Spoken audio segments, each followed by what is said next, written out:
भी टकराई हो जाई बुरा हाल हो, जे भी टकराई हो जाई बुरा हाल। कहलो के काल नाम हवे तीर काल हो, जे भी टकराई हो जाई बुरा हाल हो। नीला गगन मच जाई खल बोली हो, मची खल बोली।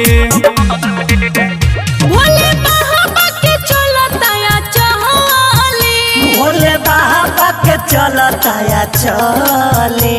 महाकाल से बढ़ के केहू ना बाबा हो बोले, महाकाल से बढ़ के केहू ना बाबा हो बोले, महाकाल से बढ़ के केहू ना बाबा हो बोले।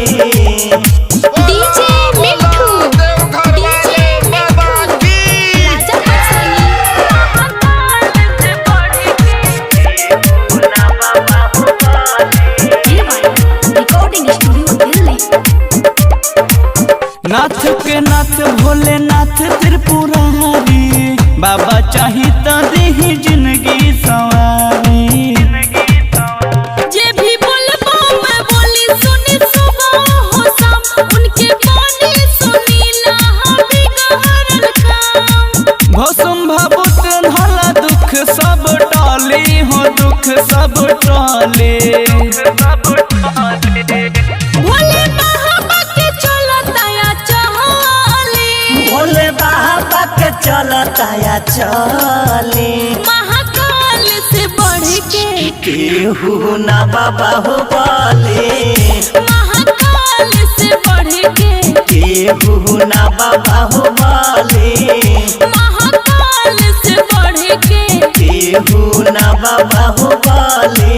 डीजे मिठू, डीजे मिठू, राजा पसंद।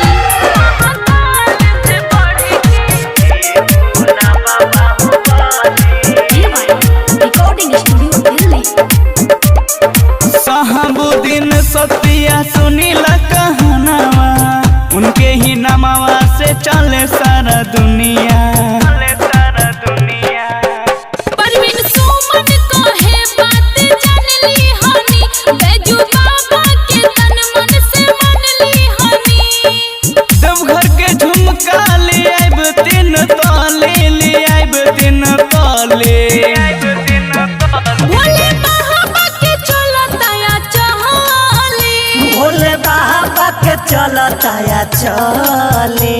महाकाल से बढ़ के केहू ना बाबा हो बोले, महाकाल से बढ़ के केहू ना बाबा हो बोले, महाकाल से बढ़ के केहू ना बाबा हो बोले।